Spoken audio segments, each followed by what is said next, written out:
La parole qui m'a sauvé.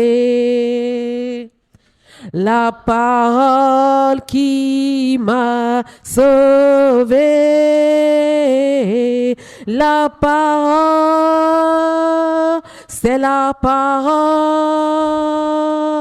La parole qui m'a sauvé.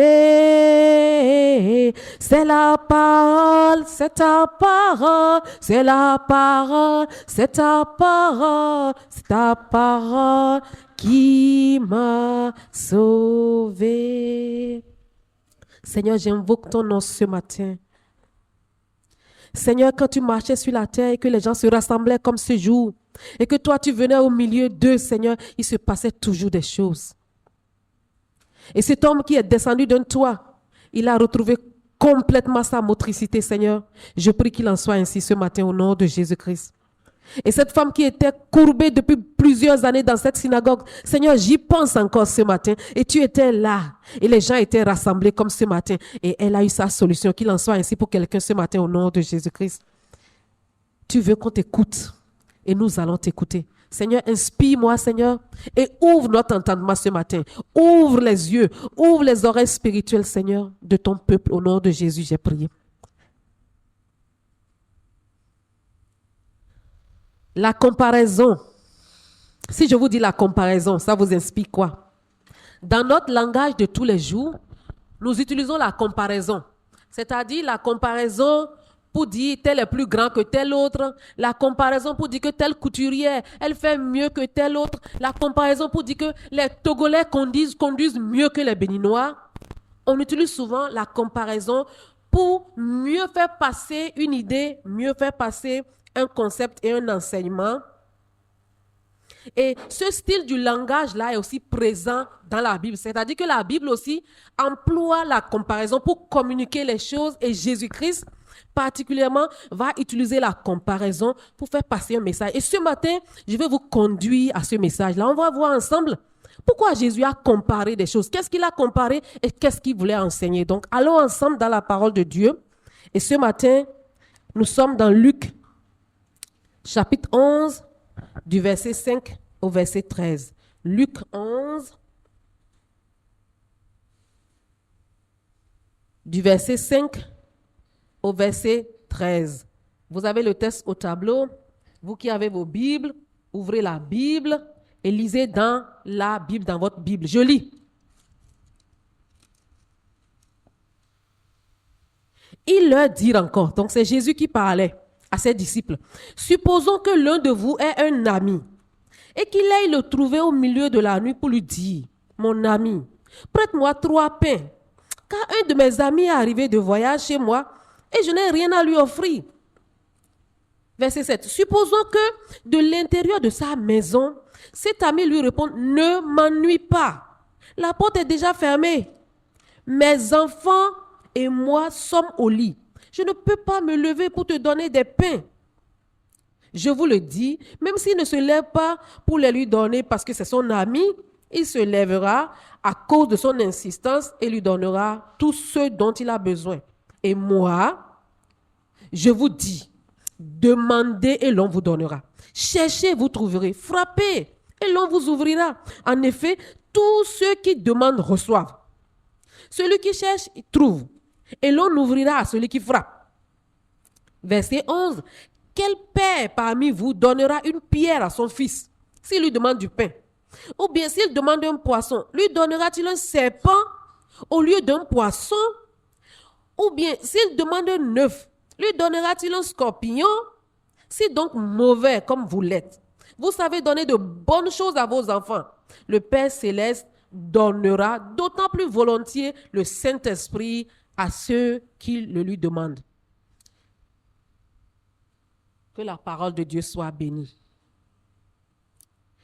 Vous avez, bon, désolé pour ceux qui lisent, ceux qui lisaient au tableau, je n'ai pas cliqué, mais là, vous avez le reste du texte. Nous avons ce jour ce que la Bible appelle une parabole. Une parabole, c'est pas une histoire vraie, mais c'est une histoire que Jésus crée souvent sur place pour expliquer à ceux qui sont là, à ceux qui écoutent, pour expliquer, pour appuyer davantage quelque chose qu'il est en train de leur dire. Donc, il prend une histoire, il prend des éléments que les gens peuvent vite comprendre pour leur expliquer ce qu'il veut leur dire. Donc, nous sommes ce matin en face d'une parabole. Nous avons une parabole. Et au début du chapitre, pour vous qui allez chercher à voir ça plus tard, à partir du verset 1, les disciples sont venus et lui ont dit, Jésus, apprends-nous à prier. Il faut nous dire comment on peut prier, comment on prie, comment le chrétien prie. Regarde, Jean-Baptiste là, il a montré à ses disciples, nous aussi, il faut nous dire comment on va prier là. Et là, effectivement, Jésus lui a présenté le Notre Père que tout le monde connaît. Dans Matthieu, vous avez aussi Notre Père. Donc, Jésus lui a présenté Notre Père. Mais contrairement à Matthieu, Luc nous parle de quelque chose que Jésus a apporté d'autres aux disciples en dehors du Notre Père. Donc, en dehors de dire, si vous priez, il faut dire ceci, pardonne-nous nos ceci. En dehors de ça, Jésus va ajouter ça là. Et on va voir aujourd'hui pourquoi il ajoute cette parabole-là au Notre Père. Pourquoi Jésus fait ça? Jésus donne une histoire. Jésus a certainement compris que ce que les disciples veulent, c'est qu'ils veulent savoir comment prier pour être exaucé. Donc, comment on va faire pour prier comme toi, Jésus? Parce que chez toi, là, ça marche. Qu'est-ce qu'on peut faire pour que ça marche? Et je parie que vous aussi, vous aimeriez savoir ce matin.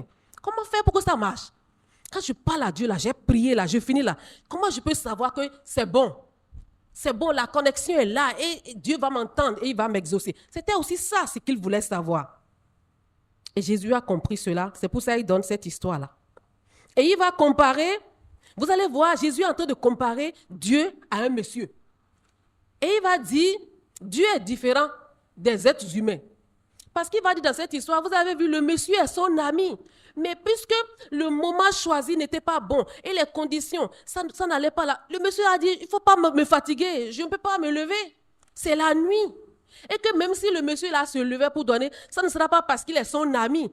Il va donner ça parce que il y a du bruit, quoi. La nuit, il tape, go, go, go, ouvre, go, go, go. Il va dire, aïe. Hein? Mais ce sera malgré lui qui va se lever. Mais il leur dit, Dieu est différent. Chez Dieu, là, il faut taper seulement. Frappe. Viens le voir. Et on verra pourquoi, plus tard, pourquoi il le dit. Donc, il va comparer Dieu à ce monsieur-là. Et ce n'est pas tout. Après, il va encore revenir pour leur dire, bon, ça là, c'est par rapport à, est-ce que je dois venir voir Dieu? Maintenant, par rapport à ce que vous voulez avoir là, vous vous demandez, si je demande ça là, est-ce que Dieu va me donner ça? Ou bien c'est trop, ou bien Dieu va refuser. Par rapport à ça, il va encore leur donner quelque chose de merveilleux. Il va dire, ne vous faites pas de soucis par rapport à Dieu, attention. Dieu est prêt à vous donner son esprit. Dieu est prêt à vous donner lui-même. Donc ça veut dire que quelle autre chose vous allez demander à Dieu qu'il vous refuserait? Il est prêt à vous donner ça là. Est-ce que c'est ceci qu'il ne vous donnerait pas? Donc venez vraiment vers Dieu. Dieu est différent des humains. C'est ce que Jésus essaye de faire passer ici comme information à ses disciples. Et c'est pour ça, moi aussi, j'aimerais t'afficher ceci ce matin. Cherche le secours de Dieu dans la prière. Tu seras comblé. Va seulement vers Dieu. Cherche le secours. C'est ce que Jésus dit ici. Parce que les gens veulent savoir comment on va faire. Qu'est-ce qu'on va dire? Comment on va prier? Hein? Quelle est la position? Quels sont les mots que je vais donner? Jésus va dire, allez vers Dieu. Demandez à Dieu seulement. Frappez. Posez-lui les choses. Vous serez comblés. Dieu va donner. Mais pourquoi Jésus dit ça? C'est ce que nous allons tout à l'heure ensemble voir. Et on voit que dans ce test-là, il y a deux vérités importantes qui sont là dans le test et qui seront aussi les deux différents points de mon sermon. Premièrement, Jésus veut qu'il sache Dieu est disponible. Dieu n'est pas limité. Il n'y a pas une heure. Il n'y a pas les enfants sont couchés. La porte est barricadée. Non, Dieu est toujours disponible. Premier point. Et le second point, il veut leur dire, celui qui peut le plus, peut le moins, dis-toi en français. Quelqu'un qui peut faire comme ça. Il peut te donner une rivière. Et tu vas te faire des soucis sur est-ce qu'il va me donner un gobelet d'eau. Il faut être con pour penser ça. Donc, il veut dire que Dieu a promis ça là. Il n'y a plus rien d'autre que tu puisses lui demander et qu'il ne t'offre. Voilà les deux points du sermon de ce matin. Commençons par le premier point.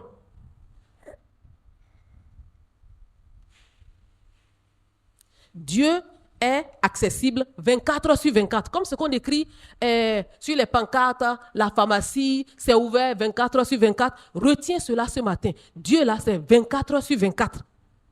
Il est accessible, alors il faut prier. Demande-lui de l'aide, ne te retiens pas. Demande-lui de l'aide. Si tu te retiens, vraiment, c'est ton problème. Si tu ne lui demandes pas, c'est vraiment ton problème. Et comme je vous disais, vous voyez que Jésus parle de supposons que. Ça veut dire que vraiment, c'est une histoire qui vient de fabriquer. Supposons que. C'est-à-dire, supposons quoi? Ça ne veut pas dire que c'est une histoire vraie, mais c'est moi qui suppose. Je vous donne une histoire. Supposons que. Et qu'est-ce qu'on va supposer? Il dit, un ami dit à un autre, pardon, réveille-toi, réveille-toi. Et c'est urgent, prête-moi 3 pains. 3 pains. Je viens de recevoir une visite inattendue. Un ami vient de débarquer chez moi. Et ce n'était pas prévu. Je n'ai pas de nourriture, c'est sérieux. Hein? C'est urgent, sauve-moi. Et il précise que c'est son ami, donc ce n'est pas un inconnu. Il n'a pas frappé à la porte d'un inconnu. C'est son ami, ils se connaissent. Et la veille, il n'était pas venu frapper, donc c'est sérieux, vraiment, il a un problème. Il n'est pas en train de simuler, il n'est pas en train d'embêter, il a vraiment un souci. Il ne blaguait pas. Mais le monsieur lui dit, l'ami lui dit, je ne peux pas. Je ne peux pas. Il est tard, tout le monde dort, la porte est fermée, les grilles métalliques sont fermées. À première vue, on pourrait penser que son ami est méchant. On dit, mais c'est ton ami, non? Il frappe à la porte, non? Mais ce que Jésus veut montrer ici, et ce qu'on ne sait pas, et ce que l'histoire nous raconte, c'est qu'au temps de Jésus-Christ, voyez les chambres comme les gens partageaient souvent une même pièce. Papa est couché, maman est couchée. Si l'oncle est là, il est couché. Et les 3 enfants sont couchés. Tout le monde est dans la chambre. Première des choses. Deuxièmement, sachez que les maisons, c'est de petites maisons écolées. Ça veut dire que si tu fais un bruit à 3 heures, tu réveilles tout le village. Ensuite, quand on dit que la porte est barricadée, ce que les gens faisaient, c'est que c'était, on va dire, un long bois que les gens avaient, avec lequel on essayait de bloquer la porte ou le portail.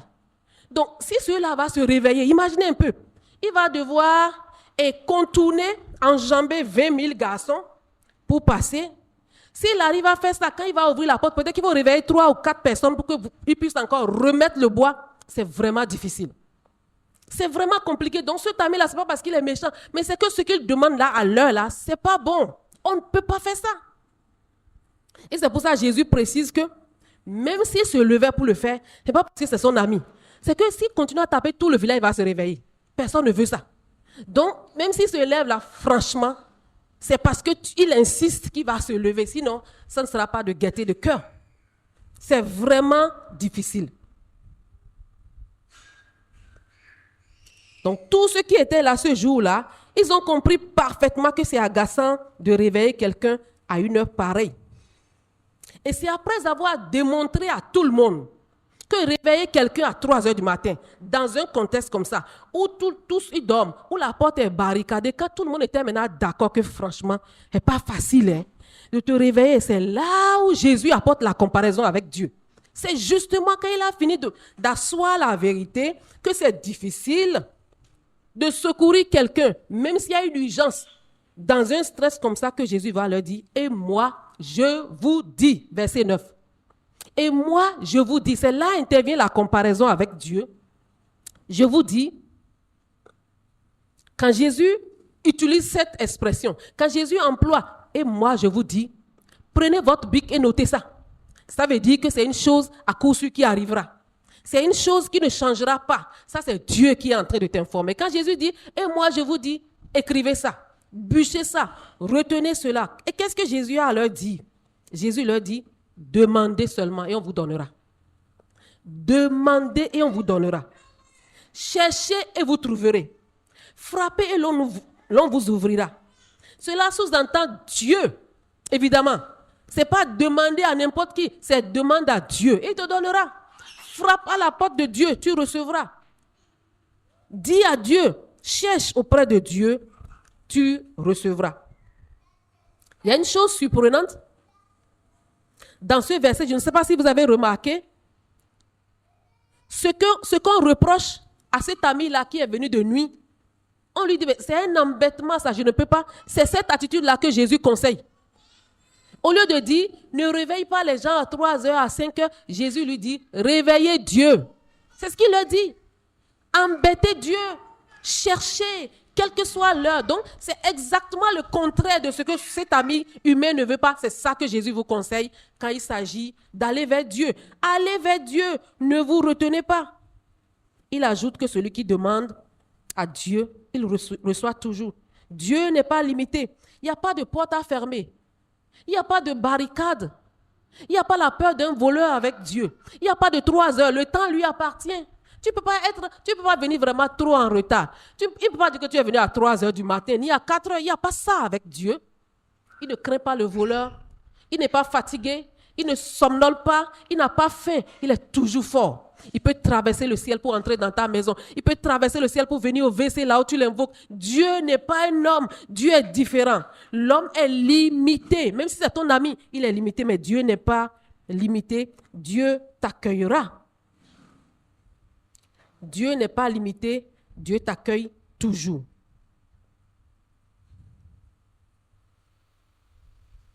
Est-ce que tu entends là? Les précieux conseils que Jésus te donne ce matin, est-ce que tu es en train de les enregistrer? Est-ce que tu entends cette main tendue là que Dieu te donne? Dieu est disponible. Jésus ne ment pas. Si ce n'était pas vrai, il ne te le dirait pas. Est-ce que tu entends ça? Dieu n'est pas empêché. Dieu agit quand il veut, comme il veut. Alors demande. Frappe à la porte. Prie. Est-ce que tu pries? Est-ce que tu demandes les choses à Dieu? Est-ce que tu vas vers Dieu toujours? Ou bien Dieu est la dernière personne vers qui tu vas? Est-ce que tu commences d'abord par tes propres efforts, par les amis, avant de penser à Dieu? Est-ce que tu entends ce que Dieu est? Jésus même dira, Jean 16, verset 24, « Jusqu'à présent, vous n'avez rien demandé en mon nom. » Jusqu'à présent, tu n'as encore rien demandé à Dieu dans ta vie. Rien en son nom. Demande encore, tu recevras. Parce qu'il veut que ta joie soit parfaite et bonne. Demande, jusqu'à présent, tu n'as encore rien demandé, dit Jésus-Christ. Pour appuyer cela, il te dit que tu as vraiment intérêt à demander. Corneille, dans la Bible, acte 10, un officier romain qui n'était même pas chrétien. Donc, on ne peut même pas le comparer à toi qui m'entends ce matin, qui est là. Parce que tu marches avec le Seigneur Jésus. Parce que tu es là ce matin. Corneille, c'est un officier romain, il n'était même pas chrétien. Sa prière là, Dieu a entendu ça. Ça fait bizarre, n'est-ce pas? Parce qu'il a prié. Et Dieu a entendu. Et vous savez ce que Dieu a fait? C'est vraiment... Ça surprend. Acte 10, 3 à 4. On dit vers 3 heures de l'après-midi. C'est Corneille. Il priait et il a vu. Il ne rêvait pas. Il vit clairement dans une vision, un ange de Dieu entrer chez lui et lui dit. Donc il priait et dans sa prière, Dieu ouvre ses yeux, il voit un ange. Imagine-toi, l'ange traverse la porte comme ça, il vient dans sa maison. Il ne dormait pas. Et c'est l'ange maintenant qui lui parlait directement. Il vit un ange et qu'est-ce que l'ange lui dit? D'abord, il a eu peur. Corneille, il fixa les regards sur lui et rempli de crainte, c'est normal. Il répondit, qui a-t-il, Seigneur? Il a commencé par trembler. Qui a-t-il, Seigneur? Mais il priait. C'est comme si, comme il a commencé par prier, alors le ciel est là. Le ciel est là, le ciel est déjà prêt. Et c'est maintenant lui qui a peur. Il tremble. Qui a-t-il, Seigneur? Et l'ange lui dit, tes prières là, et tes dons là, que tu as fait là, sont montés devant Dieu. Et il s'en est souvenu. C'est comme si quand tu pries là, nous on a entendu ça. Hein. Les prières que tu fais là, nous on entend ça et maintenant on est venu pour agir. C'est ce que la prière fait. C'est ce que la prière fait. Il faut que tu pries. Tu n'as pas encore demandé. Ça, c'est Corneille. Mais moi aussi, je pourrais te dire quelque chose sur moi-même. Je n'étais pas encore chrétienne. Donc, j'avais peut-être une petite conscience de la présence de Dieu. Je suis née musulmane. J'ai pratiqué jusqu'à un certain âge. Mais franchement, à cette période-là, je ne pratiquais pas. J'étais en première ou terminale, je ne sais pas, à Parakou. Il n'y a pas de téléphone. Il n'y a pas de portable. Et c'est ma mère qui, c'est quand elle vient que vous recevez de l'argent. Et là, elle n'est pas venue il y a un moment. Et franchement, je n'avais plus rien. Je vivais avec ma soeur qui était aussi en apprentissage. Donc, elle est en apprentissage. Toi, tu es au lycée, Mathieu Bouquet, tu n'as plus l'argent. Et un jour, j'étais dans le salon. Ça, je ne vais jamais oublier. J'étais là. Je ne sais pas ce qui m'a pris, mais j'ai regardé vers le ciel dans un coin de ma chambre et j'ai dit, si tu m'entends vraiment. C'est comme pour dire, si toi, on appelle Dieu là, si tu m'entends là, je n'ai plus rien. Il faut que ma maman vienne aujourd'hui. Et je suis restée là à fixer le toit. Aujourd'hui, je me demande qu'est-ce que je fixais. Mais je pense que c'est la conscience de la présence d'un être suprême qui peut m'écouter. Si tu m'entends, je veux que notre maman, que ma mère vienne aujourd'hui, j'ai besoin de l'argent. À 18h30, ma maman était à la porte. Là, j'ai eu peur. Je ne lui ai rien dit parce que qu'est-ce qu'elle va comprendre? C'est moi qui ai vécu ça. Je ne lui ai rien dit. Mais j'étais tellement contente. Ça s'est passé 2 fois. Quand j'ai fait ça une fois et la prochaine fois, ça traînait n'est pas venu, je suis encore allée dans le même coin maintenant. J'ai trouvé mon coin vaudou. C'est une façon de parler. Pour moi, c'est que c'est le coin là qui me regarde et je le regarde et il m'entend. Je suis encore allée dans le coin pour dire que la dernière fois là, tu as fait quelque chose, c'est fort. Hein? Vraiment, j'ai encore besoin d'argent. Il faut que ma maman vienne. 2 fois, c'est arrivé dans ma vie. Je n'étais même pas encore chrétienne. C'est pour te montrer que si moi, en son temps, j'ai dit ça, là, elle a entendu. Et toi, si tu lui parles, qu'est-ce qui va se passer? Si toi, tu lui parles aujourd'hui, qu'est-ce qui va se passer dans la salle ici? À la maison. Réfléchis à ça. Toi, tu connais Jésus. Moi, je ne connaissais pas Jésus. Et qu'est-ce qui s'est passé? Pourquoi il m'a répondu? Jésus va te répondre. Jésus va te répondre.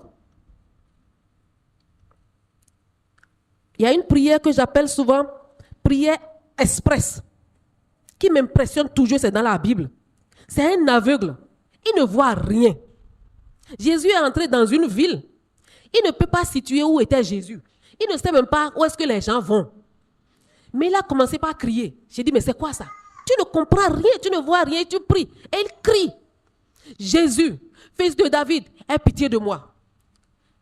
Personne n'a réussi à le décourager. Lui-même, il ne s'est pas dit, mais toi, regarde-toi toi-même, tu ne vois rien.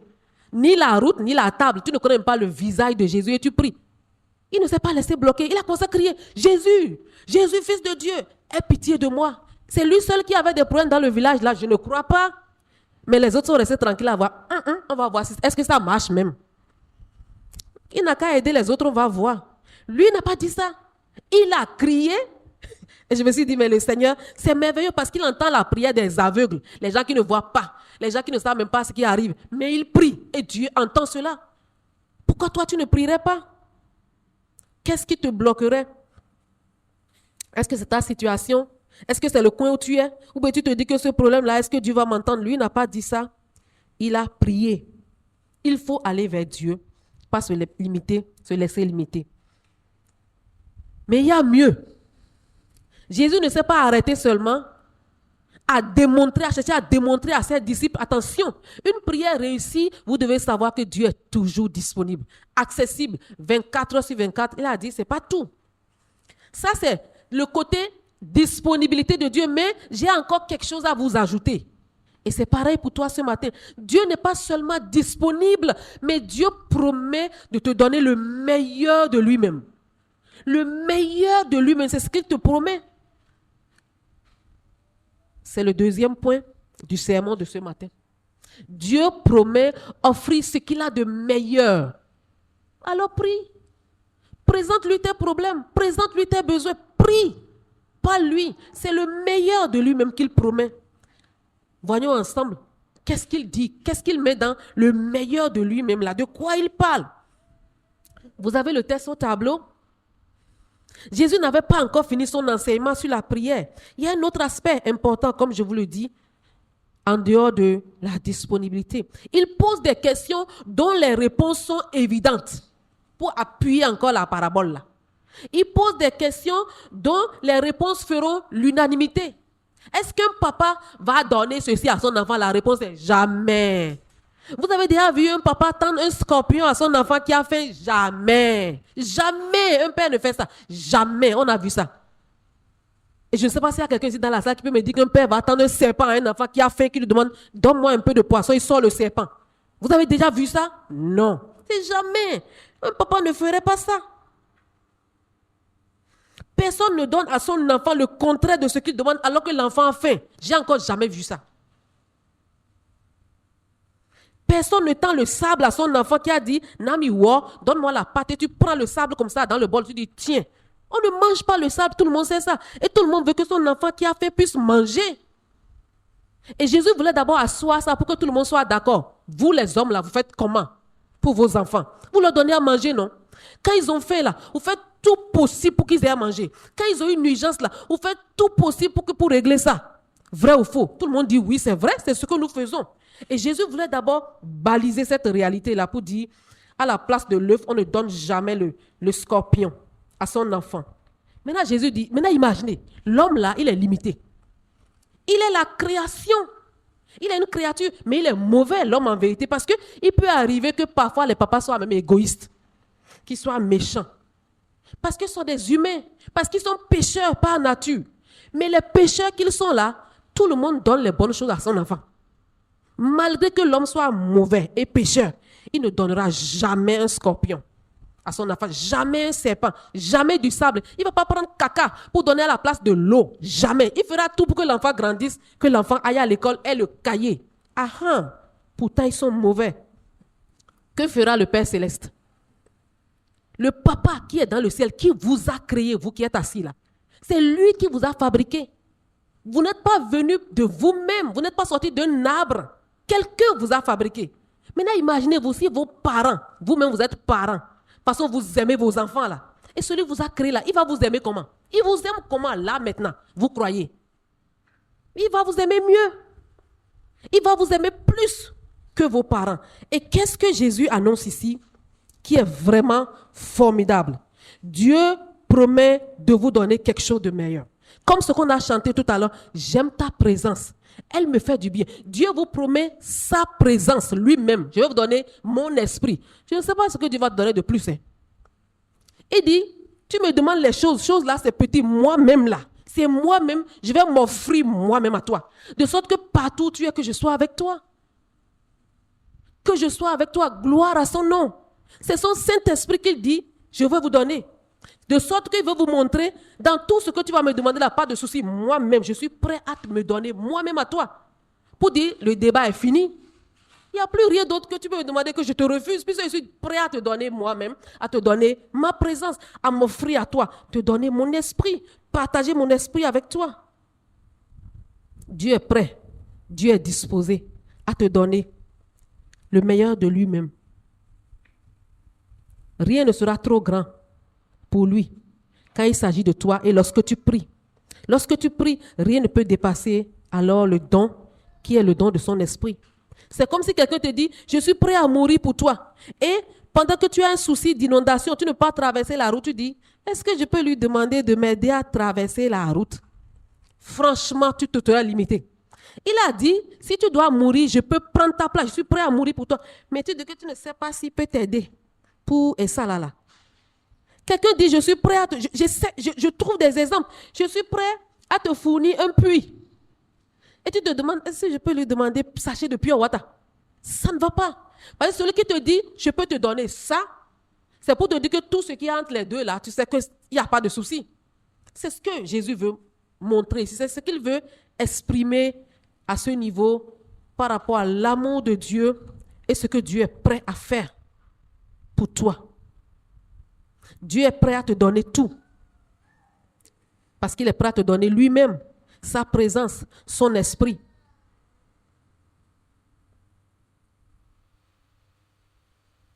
Qu'attends-tu? Qu'attends-tu pour lui demander quelque chose? Est-ce que tu penses qu'il va te refuser encore une chose? Alors qu'il veut se donner son Esprit Saint? Parce que si Dieu parle du Saint-Esprit, s'il va à l'extrême, c'est pour dire que je vais te donner ton plus grand besoin. Le plus grand besoin de l'être humain, c'est la présence de Dieu. Parce que c'est ce que nous avons perdu. Et c'est à cause de ça qu'on a tous les problèmes de ce monde. Les manquements, les difficultés, les doutes. Tout ce que nous avons, c'est à cause de l'absence de Dieu. C'est ça qui a tué l'humanité. Dès que Adam et Ève ont été chassés, tous les problèmes ont commencé. C'est pour ça qu'il dit, c'est ton plus grand besoin là déjà, je suis prêt à te donner ça si tu me demandes. Si tu me demandes, je vais te donner ça. Moi-même, je vais revenir dans ta vie. Je vais être présent dans ta vie. Je vais être ton garde-corps. Je vais être ta protection. Je vais veiller à ce que tu manges. Tu vas manquer de rien. Je veux venir moi-même. Quelle autre chose tu lui demanderais alors qu'il ne te donnerait pas? Alors prie. Prie. Rien n'est plus grand que ce grand cadeau, l'Esprit de Dieu. Demande-lui un travail. Demande-lui la bonne santé. Demande-lui de changer le cœur de ton mari ou de ta femme. Mais demande-lui aussi de te donner un bon mécanicien. Ne te retiens pas. Demande-lui une bonne couturière, mais prie pour tes voisins, qu'ils soient des voisins gentils, afin que ta vie soit en paix. Demande-lui tout. Néhémie a prié pour avoir une permission de voyager. Il a dit, je veux voyager, que mon patron accepte. Et Dieu l'a surpris. Il a eu la permission pour voyager. Il a eu l'argent de transport pour voyager. Il a encore eu l'argent pour aller construire la clôture de son village qui est gâté là-bas. Prie. Demande à ton Dieu. C'est vraiment incroyable ce que la prière confiante peut déclencher sur cette terre. Mais sache que le Saint-Esprit est le premier, le meilleur cadeau de l'être humain. Ce serait dommage si quelqu'un veut te donner grand et toi tu ne demandes que petit. Ce serait vraiment dommage. C'est comme si quelqu'un dit je vais offrir une voiture et toi tu dis que si j'ai un rétroviseur ça me suffit. Ce serait grave. Si tu es dans cette salle et que tu n'as que le rétroviseur, franchement, parce qu'il n'y a rien de plus grand que l'Esprit de Dieu. Si tu es dans la salle et que tu n'as pas l'Esprit de Dieu, sache que c'est ce que tu devais demander premièrement, parce que dans ça, là, il y a vraiment tout. Ne cherche pas le rétroviseur, cherche toute la voiture.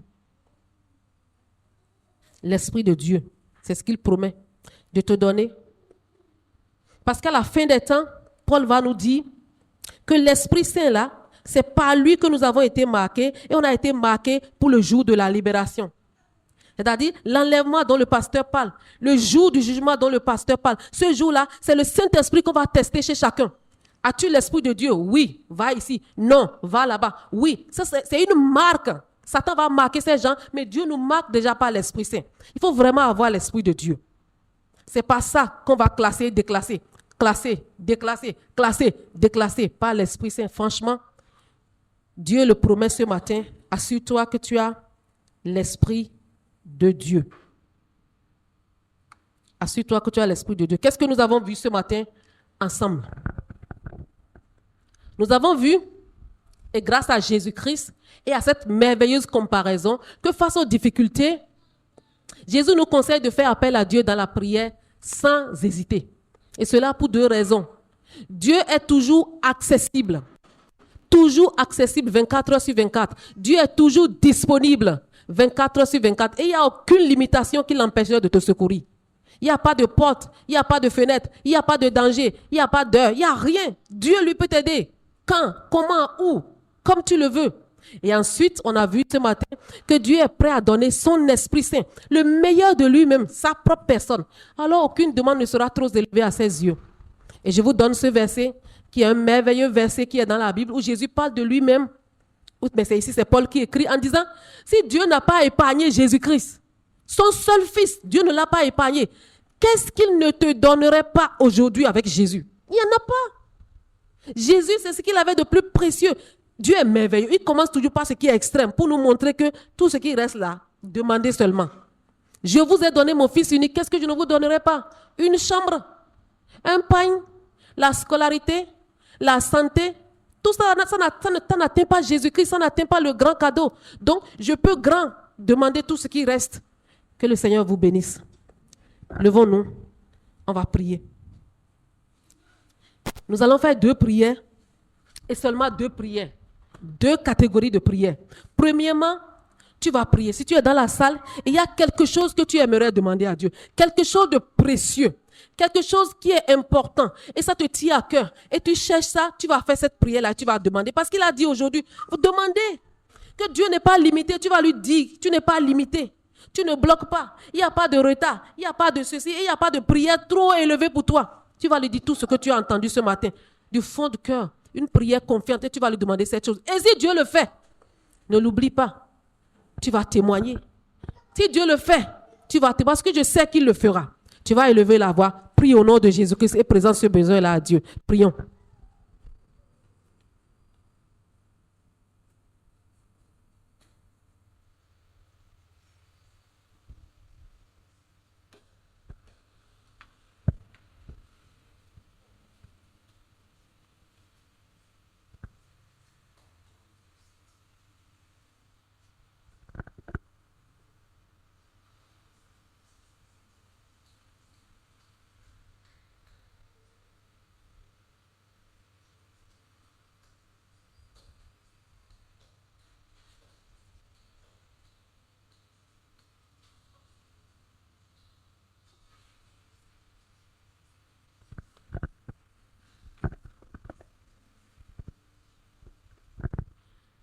Au nom de Jésus, nous avons prié.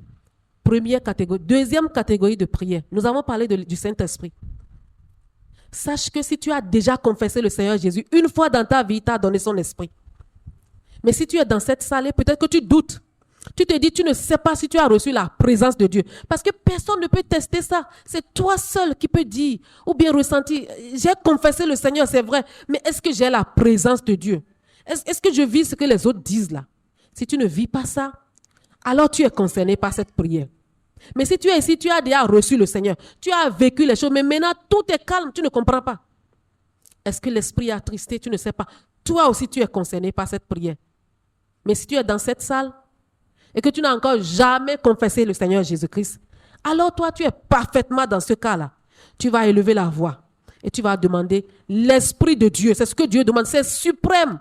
C'est la présence de Dieu lui-même. C'est marcher avec toi. C'est t'offrir sa protection, sa sécurité, la vie éternelle. Tout ce dont tu as besoin, c'est Dieu qui marche avec toi. Élève la voix, prie au nom de Jésus-Christ.